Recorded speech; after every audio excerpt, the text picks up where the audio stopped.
जय गुरुदेव, सभी को प्रणाम। श्री राम शर्मा आचार्य लिखित अपनी कमजोरियों से लड़े और मजबूत बने, इस लघु पुस्तिका का आज हम स्वाध्याय करेंगे। तो चलिए करेंगे शुरुआत। संसार में कोई किसी को उतना परेशान नहीं करता जितना कि मनुष्य के अपने दुर्गुण और दुर्भावनाएं। दुर्गुण रूपी शत्रु हर समय मनुष्य के पीछे लगे रहते हैं। वे किसी समय उसे चैन नहीं लेने देते।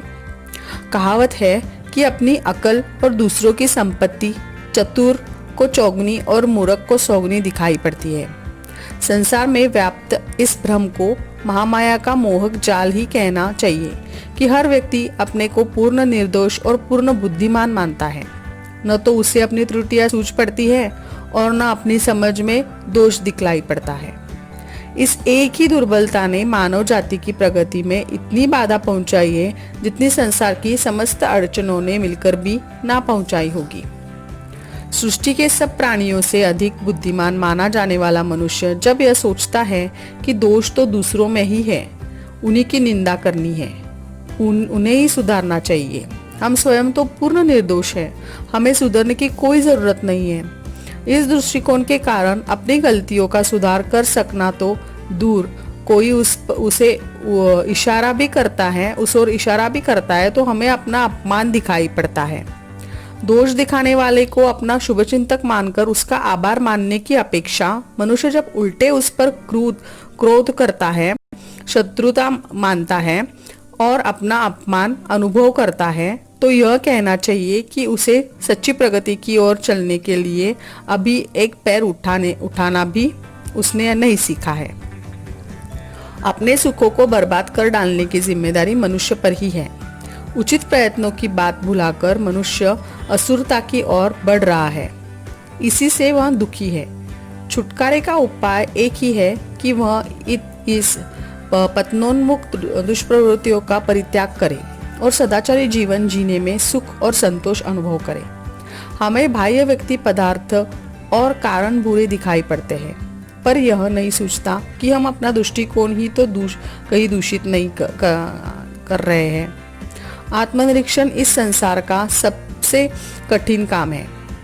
अपने दोषों को ढूंढ सकना समुद्र के तल में से मोती ढूंढ लाना ऐसे कार्य से अधिक दुष्कर है।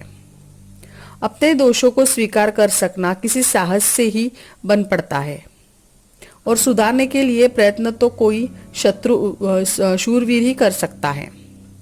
तो चलिए आइए देखते हैं कि कौन कौन से दोष, दुर्गुण, दुष्प्रवृत्तियां एवं दुर्भावनाएं हमारे जीवन की उन्नति में किस प्रकार से बाधक बनती है। तो आज हम पांच टॉपिक पर डिस्कशन करेंगे। एक है दुर्व्यसन। सबसे दुर्गुणी व्यक्ति दुर्व्यसनी होता है। दुर्व्यसन मनुष्य के शारीरिक और मानसिक दोनों प्रकार के स्वास्थ्य के शत्रु होते हैं। शराब, जुआ, व्यभिचार ही नहीं बल्कि आलस्य, प्रमाद आदि भी दुर्व्यसन ही है। यदि मनुष्य शराब पीता है या अन्य किसी प्रकार का नशा करता है, जुआ खेलता है अथवा व्यभिचार में प्रवृत्त है, तो वह न केवल धन का क्षय करता है अपितु अनेक प्रकार की शारीरिक, मानसिक एवं बौद्धिक व्याधियों को भी आमंत्रित करता है। उन्नति के लिए इसका त्याग करना अत्यंत आवश्यक है। दूसरा है अहंकार एवं लोभ। जीवन प्रगति में मनुष्य का अहंकार बहुत बड़ा बाधक है। अहंकार से भेद बुद्धि उत्पन्न होती है जो मनुष्य को मनुष्य से ही दूर करती है। मनुष्य में पाप प्रवृत्तियां प्रबल हो उठती है। वह न करने योग्य कार्य करने लगता है। अहंकार के दोष से मति विपरीत हो जाती है और मनुष्य को गलत कार्यों में ही सही का भास होने लगता है। अहंकार और लोभ एक दूसरे के अभिन्न साथी है। जहाँ एक होगा वहाँ दूसरे का होना अनिवार्य है। अहम के दोष से मनुष्य का लोभ इस सीमा तक बढ़ जाता है कि वह संसार की प्रत्येक वस्तु पर एकाधिकार चाहने लगता है। उसकी अधिकार लिप्सा असीमित हो जाती है। वह संसार के समग्र साधनों का लाभ केवल स्वयं ही उठाना चाहता है, किसी को उसमें भागीदार होते नहीं देख सकता। निर्बल अहंकारी जो समाज का कुछ बिगाड़ नहीं पाता, अपने मन में ही जलता भूलता और क्षोभ करता रहता है। अपना हृदय जलाता, शक्ति नष्ट करता है। उन्नति एवं प्रगति के लिए किए जाने वाले प्रयत्नों में अहंकार का त्याग सबसे प्रथम एवं प्रमुख प्रयत्न है। इससे उन्नति का मार्ग तो प्रशस्त होता ही है, साथ ही स्वयं में भी बड़ी संतोष एवं शांतिदायक स्थिति होती है। तीसरा है अभिमान। जब मनुष्य अपने आप को सामान्य स्तर पर न समझकर असाधारण, विशेष, बड़ा, महत्वपूर्ण समझने लगता है, तभी अभिमान का अंकुर फूट निकलता है, जो दिनों दिन बढ़ता हुआ विशाल रूप धारण कर लेता है। झूठी प्रशंसा, शेखी से भी अपनी वस्तुस्थिति को न समझकर अभिमान के परों में उड़ने लगता है। अपने रंग, रूप, सामर्थ्य, शक्ति की विशेषताओं का अभिमान मनुष्य के पतन का कारण बन जाता है। वह कुछ का कुछ करने लगता है। उसकी विवेकशीलता, विचार बुद्धि, दूरदर्शिता मारी जाती है। इससे अनासाए ही दूसरे लोग शत्रु बन जाते हैं। अपने उक्त व्यवहार के कारण दिनों दिन उसके विरोधियों को, शत्रुओं की संख्या बढ़ जाती है और यही पतन, असफलता, विनाश का मार्ग है। उसकी सारी शक्ति विरोधी, द्वेष, षड्यंत्रों में नष्ट हो जाती है। रचनात्मक दृष्टि से वह कुछ भी नहीं कर पाता। चौथा है अनियंत्रित महत्वाकांक्षाएं। हमारे लक्ष्य भ्रष्ट करने में विकृत महत्वाकांक्षाओं का बड़ा हाथ है। यह हमें जीवन के सहज और स्वाभाविक कार्य से भटकाकर गलत मार्ग पर ले जाती है। इनके कारण हमें जो करना चाहिए उसकी तो हम उपेक्षा कर देते हैं और हमें न करना चाहिए वह कर लेते हैं। ये जीवन में आकांक्षाओं का होना आवश्यक है, क्योंकि इसके बिना तो जीवन जड़ बन सक जाएगा, प्रगति का द्वार ही बंद हो जाएगा। आज संसार का जो विकसित प्रगतिशील स्वरूप दिखाई देता है, वह बहुत से व्यक्तियों की आकांक्षाओं का ही परिणाम है। इन्हीं के कारण तो संसार में महान वैज्ञानिक आश्चर्यचरकों के द्वार खोल देता है।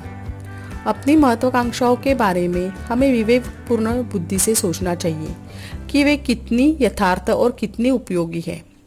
कहीं हम भुलावे में तो नहीं है, वे हमें जीवन के सही रास्ते पर ले जा रही है या हमें पथभ्रष्ट कर रही है। हमारी अपेक्षाओं के पीछे प्रबोलन तो नहीं, कोई स्वार्थ बुद्धि तो काम नहीं कर रही है। महत्वाकांक्षाएं यदि निकृष्ट स्तर की हो तो उन्हें त्याग देना चाहिए। श्रेयस्कर तो केवल श्रेष्ठता ही और ले जाने वाले महत्वाकांक्षी ही हो सकता है। पांचवा है असत्य। असत्य को संसार के सभी धर्मों, संप्रदायों, समाज में बुरा माना गया है। सभी महापुरुषों ने असत्य को छोड़ देने का उपदेश दिया है। किसी वास्तविक तथ्य को, सही बात को छुपाकर उसके बदले दूसरे की नई मनगढ़ंत बात कहना, वैसे ही करना असत्य का अनुकरण करना है। अक्सर लोग किसी दंड से बचने के लिए अथवा अपने दोषों को छिपाने के लिए ऐसे में लाभ प्राप्ति करने के लिए झूठ बोलते हैं।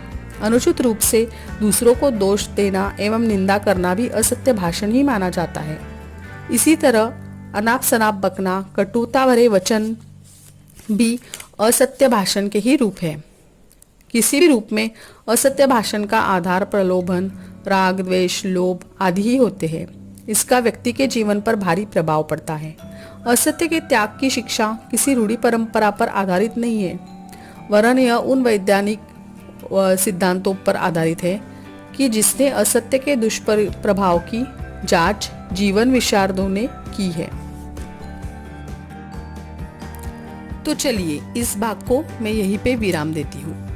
अगले भाग में हम आगे के 5 प्रकार के दोषों का अभ्यास करेंगे। जय गुरुदेव।